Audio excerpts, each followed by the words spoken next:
ඉතින් නැවතත් සාදරයෙන් පිළිගන්නවා ජේස්ට්‍රෝල් YouTube channel එකත් එක්ක. කලින් වීඩියෝ එක බැලුවේ නැත්නම් යට description bar එකේ තියෙනවා link එක දැන්ම ගිහින් බලන්න.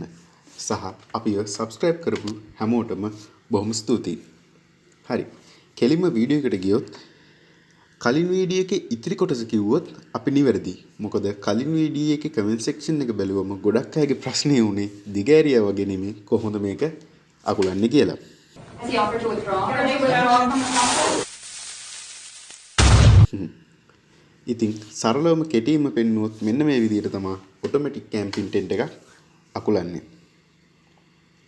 මුලින්ම කළ යුත්තේ මෙන්න මේ ටෙන්ට් එකේ ඇතුලේ ඇති හුලන් ටික ඉවත් කර ගැනීම.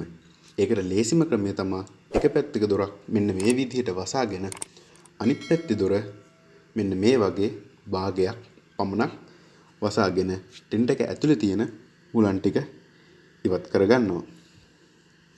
හරි. මෙන්න මේ විදිහට ටෙන්ට් එකේ හුලන් ටික ඉවත් කරගත්තට පස්සේ අපිට පුළුවන් ටෙන්ට් එක හුලඟ යනවට ආරක්ෂාවට අපි තියාගත්ත ගල් සහ කූරු ටික ඉවත් කරගන්න. හරි. ඉතින් ඔයා ට්‍රැවලර් කෙනෙක් නම් අනිවාර්යයෙන්ම ගෙනියන කුණු ගේන්නත් කවුරු හරි දාලා ගිය කුණු අරගෙන එන්න කිසිම විටක අමතක කරන්න එපා. ඒක ඔයගොල්ලන්ටත් වටිනවා ඊළඟට එන කට්ටියටත් අනිවාර්යෙන් ඒක වටිනවා.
කලින් වීඩියෝ එකේ පෙන්වුවා වගේම කිසිම විටකවත් මෙන්න මේ කකුලේ ක්ලිප් එක ගලවන්න එපා.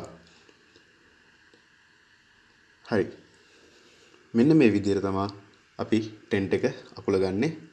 කලින් වීඩියෝ එකේ විදිහටම තමයි මෙන්න මේ විදිහට යට බාර් හතරෙන් දෙකක් අල්ලගෙන උඩට පුෂ් කරන්න විතරයි තියෙන්නේ. එතකොට ඔටෝමැටිකලි ඒ බාර් එක උඩට තල්ලු වෙනවා. මෙන්න මේ විදිහට. හරි. මෙන්න මේ වගේ pop up bar එක උඩට එන විදිහට තවාගෙන ටෙන්ට් එක ඇතුලේ තියෙන හුරන් අර අපි අඩ කවයක් විදිහට අරපු දොරෙන් මෙන්න මේ විදිහට ඉවත් වෙනවා. ඉතින් මෙන්න මේ වගේ තමයි අපිට ටෙන්ට් එක එකලුවට පස්සේ දිස් වෙන්නේ. හරි. මෙන්න මේ වගේ කකුල් අපි ඇතුල් පැත්තට නමා ගන්නවා. මේ ඇතුල් පැත්තට නමද්දි මෙන්න මේ වගේ සමහර විදිය වෙලාවට කකුලේ ලොක් එකක් තියෙන්න පුළුවන්. එන්න ඒ ලොක් එක අපි ඉවත් කරන්නේ එන්න ඒ ජොයින්ට් එකෙන් දෙපැත්තට ඇදලා ලොක් එක අපිට මේ විදියට පන්නන්න පුළුවන්. හරි. ඒ ලොක් එක පැන්නුවට පස්සේ සුපුරුදු පරිදි කකුල් හතර ඇතුල් පැත්තට නමා ගන්නවා.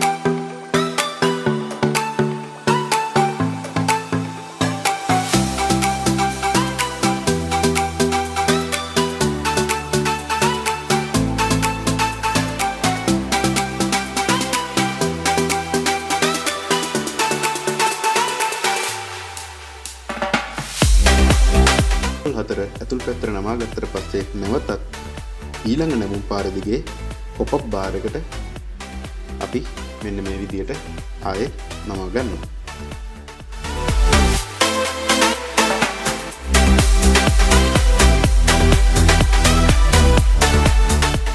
හරි. ඔය වගේ නැමුවට පස්සේ අපිට පුළුවන් අපගේ කැම්පින් ටෙන්ට් එක රෝල් කරගන්න. ඔයගොල්ලෝ කවුරුත් දන්නවා කුඹ රෝල් කරන්න කියලා. මෙන්න මේ විදිහට රෝල් කරගත්තට පස්සේ කැරියර් බෑග් එකට අපිට ලේසියෙන්ම ටෙන්ට් එක දාගන්න පුළුවන්. ඉතින් ඒ විදිහට තමයි අපේ මේ වීඩියෝ ඉවර වෙන්නේ. මම ආයෙත් කියනවා ඔයගොල්ලෝ අපේ කලින් වීඩියෝ එක බලුවේ නැත්නම් කියන ඩිස්ක්‍රිප්ෂන් බාර් එකේ තියෙන ලින්ක් එක ඒකට ගිහින් බලන්න පුළුවන්. ඉතින් ගොඩක් ස්තුතියි ඔසම රෙඩිසිටියට. ඉතින් තව වීඩියෝ එකක් බලාපොරොත්තු වෙන්න ජේස්ටාල් YouTube channel එකත් එක්ක රැඳී සිටින්න.